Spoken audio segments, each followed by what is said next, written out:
So now, at a kind of moment of great cultural challenge and dynamic for Western civilization, which has for 1,000 years called all the shots and shoved itself down everybody's throat, whether they liked it or not. In the last 100 years, through the science of anthropology and ethnography and ethnomedicine and botany, the news has arrived that these quote-unquote primitive people are in fact master technicians of journeying into a world of the neurological imagination, a world we didn't even know exists, a world that is as distant to us as the world at the heart of the atom is from the rainforest fisherman. And because our own cultural values seem a little shoddy at this moment, those on the fringes of Western civilization have begun to seek alternatives, begun to look at alternative religions, yoga, tantra, Buddhism, Zen, whatever, alternative approaches to diet, vegetarianism, macrobiotics, so forth and so on, and alternative approaches to authentic experience, which means psychedelics.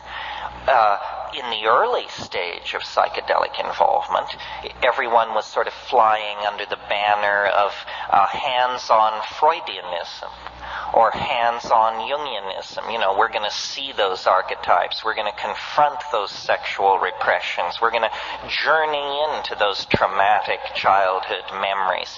Now, it's understood, I think, that those metaphors were fairly inadequate, and that actually we stand on the brink of an unexplored landscape of planetary size. The world of the High Paleolithic, which is a Gaian world, a world of feeling, not analytical intellectual constructs, but a world of empowered feeling, empathy, and intuitive understanding, an understanding that doesn't arise in a context of Greek logic, but in a context of animal knowing, in the authentic mode of the body. So, just to bring it all around here, the great exhibit which we must always keep in front of ourselves and our critics is the mystery of the human mind and body.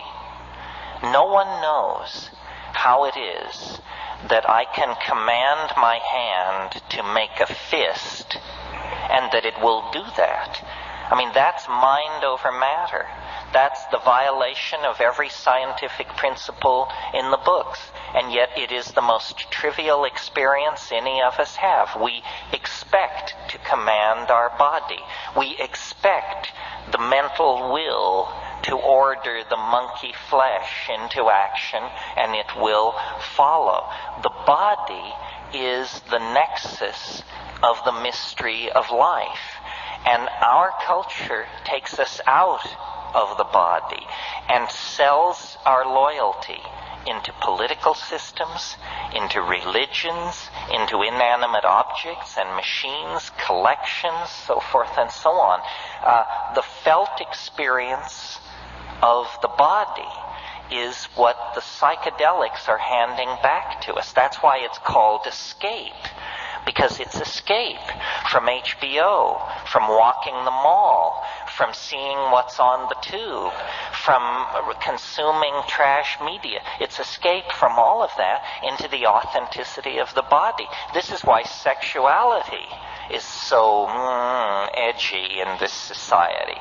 They'd make it illegal if they but could figure out how. It's the one drug they can't tear from our grip, and so they lay a guilt trip about it.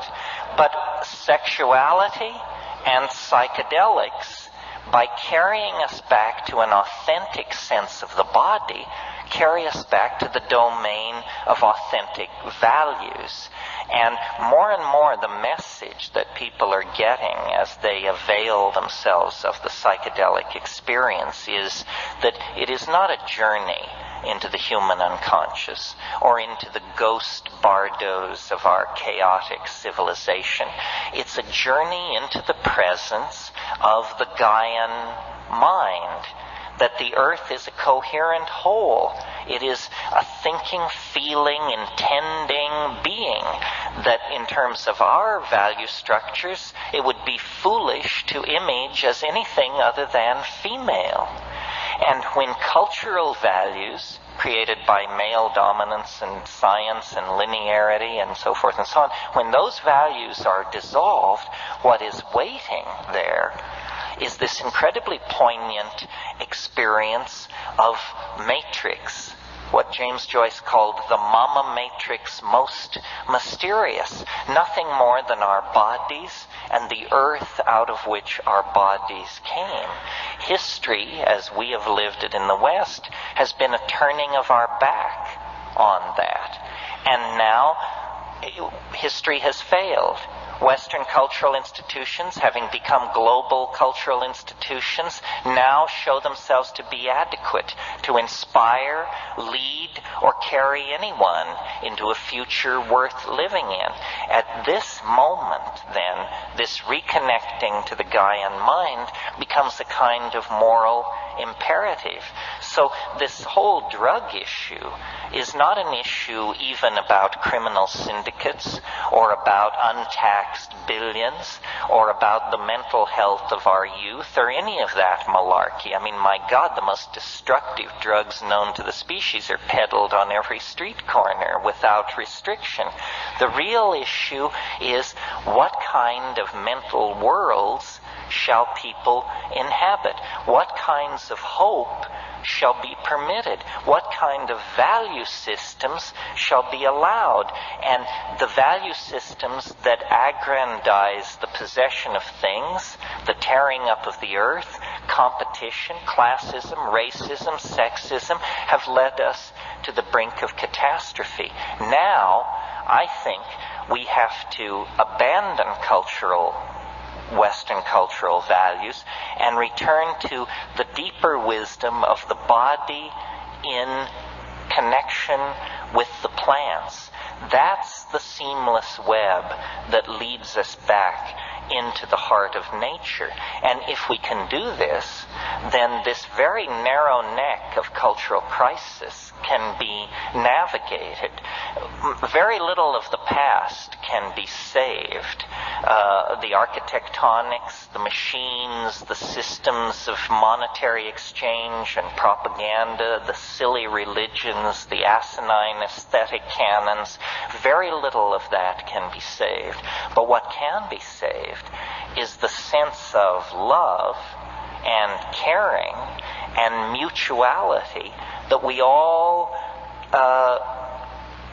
put into and take from the human enterprise. You know, there's a Grateful Dead song that says, you can't go back and you can't stand still. If the thunder don't get you, then the lightning will. And we now hold, through the possession of these psychedelics, catalysts for the human imagination of sufficient power that if we use them, we can deconstruct the lethal vehicle that is carrying us toward the brink of apocalypse. We can deconstruct that vehicle and redesign it into a kind of starship that would carry us and our children out into the broad starry galaxy we know to be waiting us. But it's a cultural test. Nature is pitiless. Intelligence is a grand experiment upon which a great deal has been risked. But if it proves inadequate, nature will cover it over with the same kind of cool impunity that she covered over the dinosaurs and the trilobites and the crossopterygian fishes and all those other folks who came before. So what we must do, I think, is see our future in the imagination, catalyze the imagination, form symbiotic relationships with the plants, affirm archaic values, and spread the good news that what is out of control, what is in fact dying, is a world that had become too top-heavy with its own hubris, too bent by its own false value systems, and too dehumanized to care about what happened to its own children. So I say, good riddance to it.